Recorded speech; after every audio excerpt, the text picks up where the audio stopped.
Sindh, the land of the mighty Indus.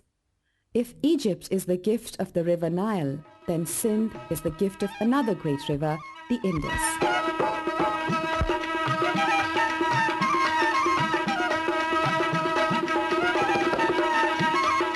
The river gives the province its name, provides it with water for sustenance.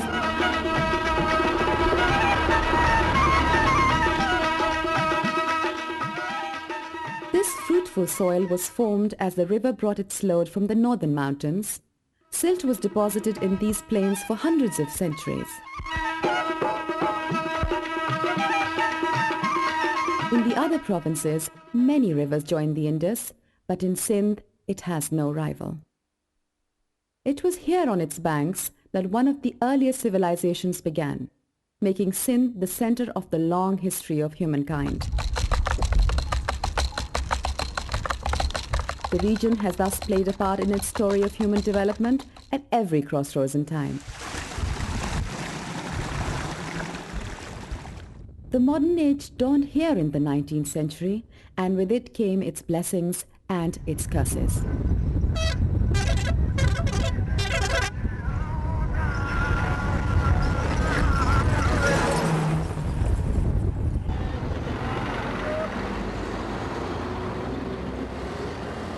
Karachi contributes an estimated 360 million gallons of sewage to the sea every day. Approximately 80% of the untreated municipal industrial waste from 6,000 industrial units located in the vicinity of Karachi also discharge their effluents into the sea.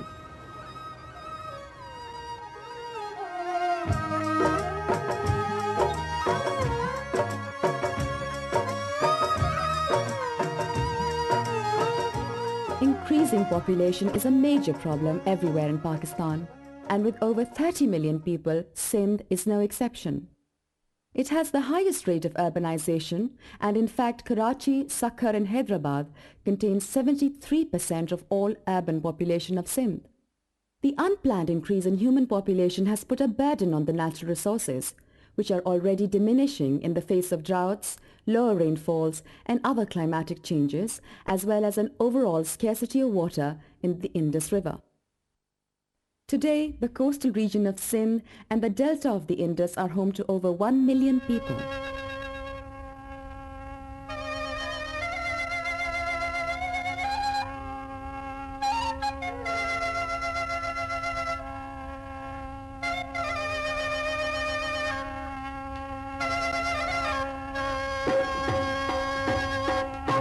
Their ancestors thrived on the natural resources of this area for centuries, but now their livelihood is threatened.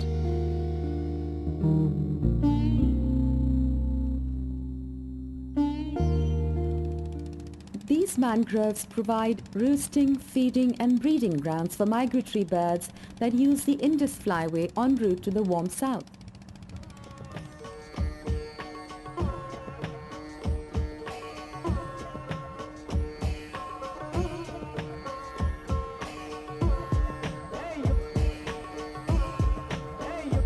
A large population of resident birds is also dependent on these mangroves.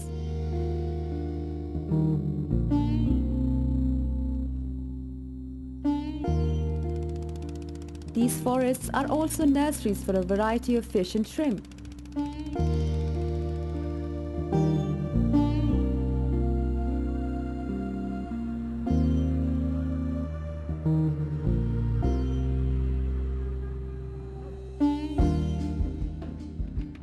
They protect and stabilize the coastline, and without them, the sea may erode the ports of Karachi and Bin Qasim.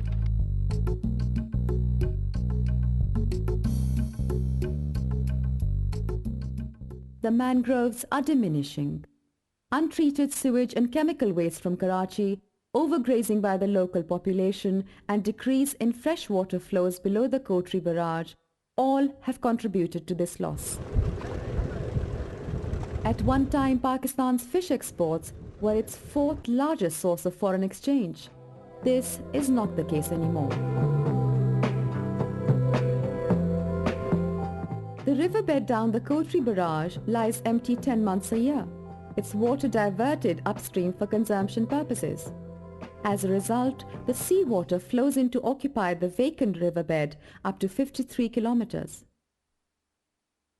The sea also encroaches underground, and the fresh water under these lands is being replaced by saline water, unsuitable for drinking and fatal for the crops. 1.2 billion hectares of fertile land is turning into barren wasteland. Riverine forests in this region are perishing too. In many places, wild shrubs have replaced fruitful trees. The riverine forests of Sindh and the irrigated ones are a major source of earning for the government and the people. Timber, fuelwood, fruit, fodder all come from trees. They also provide a filter against the increasing carbon dioxide in the air. Trees such as babool, lai and kandi are useful for the soil and help control the subsurface water table. Indigenous plants and trees of Sindh are also used in medicines. Internationally, there are over 100 patents on the neem tree alone. The forests are now under threat from scarcity of water, overgrazing and cutting.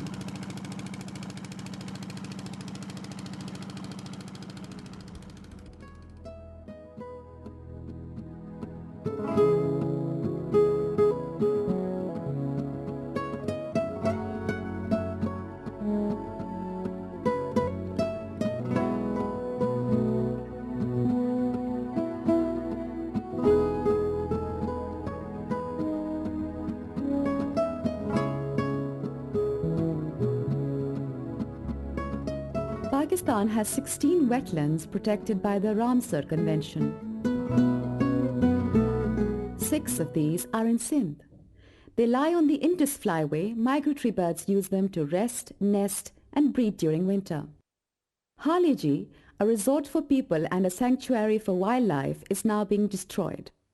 Waterweeds, scarcity of water and illegal hunting is taking its toll on this once beautiful wetland. Fishing is illegal here, yet it is carried out. Some of these birds, such as cranes, come from Siberia. Many of them don't return to their homes.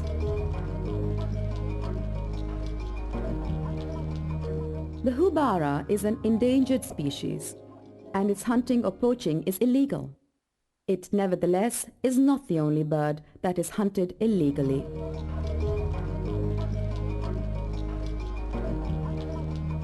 If the wildlife disappears from these wetlands, the ecosystem will be disturbed. This could adversely affect our lives too, for we're all a part of the same environment.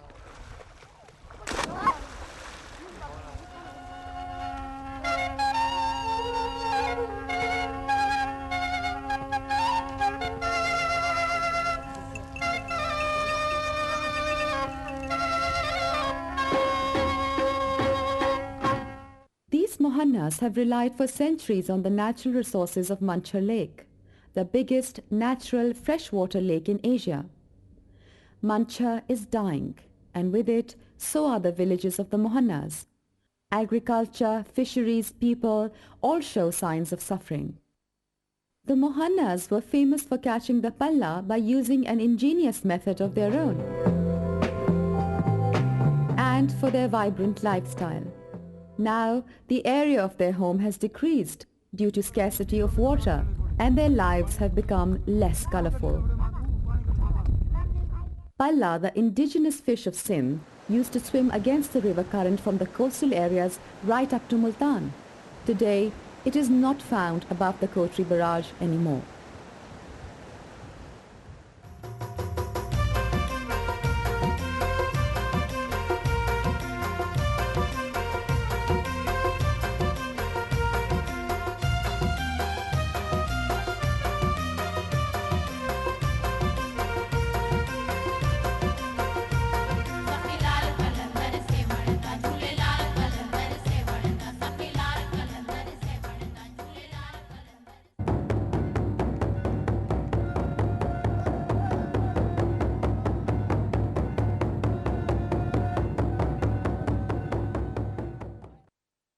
Sindh has a rich heritage, the inheritance of the entire human race.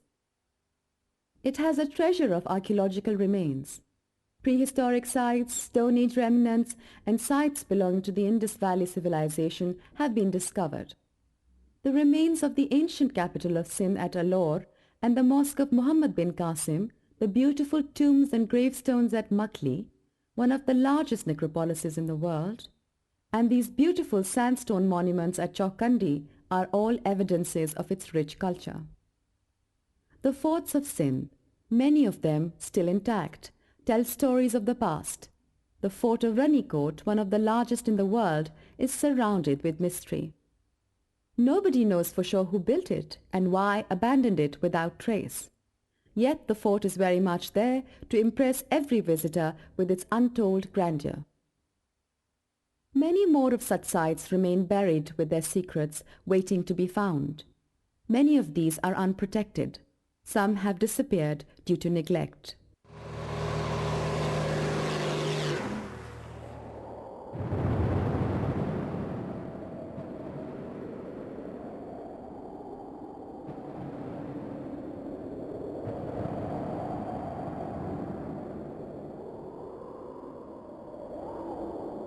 This is Thar, generally imagined to be a formidable desert. The soil in the southern part is so fertile that the slightest sprinkling of rain turns it into an earthly paradise. The people, however, cannot depend on farming because rain is unpredictable. They sustain themselves on livestock. Without rainfall, life is difficult most of the time, and drought occurs when it doesn't rain for a few years at a stretch. Kandi, an indigenous tree of Sindh, survives through the drought, and its fruit is the last resort to keep the people alive when there is nothing else to eat. Through overgrazing and the demands of an ever-increasing human population, however, these trees may also disappear. If modern technology is used without taking into consideration the nature of this environment, the result may be more deserts. Drought forces the people of Thar to migrate to other cities in thousands. Those cities don't have the resources to sustain them. Their own land does, if only the natural resources could be used wisely and enhanced through careful action.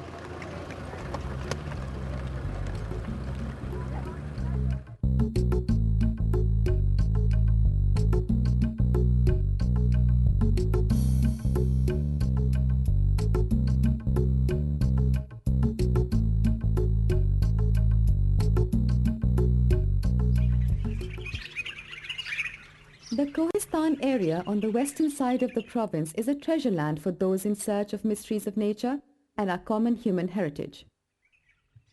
Most of Kohistan is semi-arid rocky terrain because it lies far away from the Indus. Overgrazing, careless exploitation of natural resources, and unsustainable development activities can destroy all that we have here. But Kohistan can be saved. Kirthar National Park, spread over an area of approximately 1,200 square miles, is one of the largest in Asia. This is a sanctuary for endangered wildlife, including the Sindh ibex and Chinkara deer. It also houses astonishing sites of cultural heritage, such as this prehistoric petrified forest and the Ranikot Fort. Conserving the environment doesn't mean excluding the human interest. It is all about being careful, using resources wisely so that they last longer. Keeping the wider picture in mind while taking small steps for development.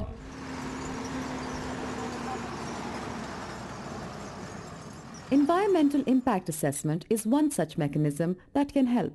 Before initiating a development project, we must calculate its long-term effect on the natural resources by using a scientific approach. Community action is also crucial. In fact, without community action, development cannot be sustainable. These people in the villages of Thar have formed participatory unions to regulate the use of their trees. Cattle still graze on them and the wood is still used to make houses and furniture, but the villagers make sure that their forests don't disappear. The people of Rahuki set down a precedent for resolving crucial issues of life and death through peaceful means. They fought a legal battle to assert their right to a sufficient share of water. They won their case. IUCN Pakistan initiated a project to conserve the mangrove vegetation on the coasts of Sindh. With the collaboration of government bodies and the local community, more mangroves have been planted.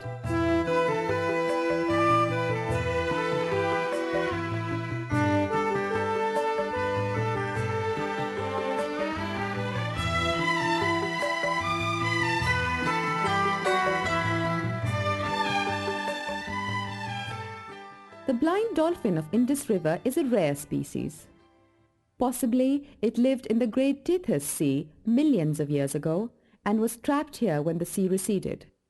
Although almost without sight, it can accurately detect objects underwater and can even differentiate between a live fish and a dead one. These people have realized the importance of the blind dolphin and the danger of its extinction. Their ancestors used to hunt it for oil. They protect it. From a mere 150 specimens in 1972, the number of the Indus dolphin has now reached a few hundreds. Something is being done, but there is still more that needs to be done. In the vast scheme of this planet, animals, plants, land, people, and nature are all related to one another. If one is threatened, then everyone is threatened. Conserving resources is the call of the day. And that does not mean less development. It means sustainable development. It means using our resources while keeping in mind that we must leave the world a better place than it is today.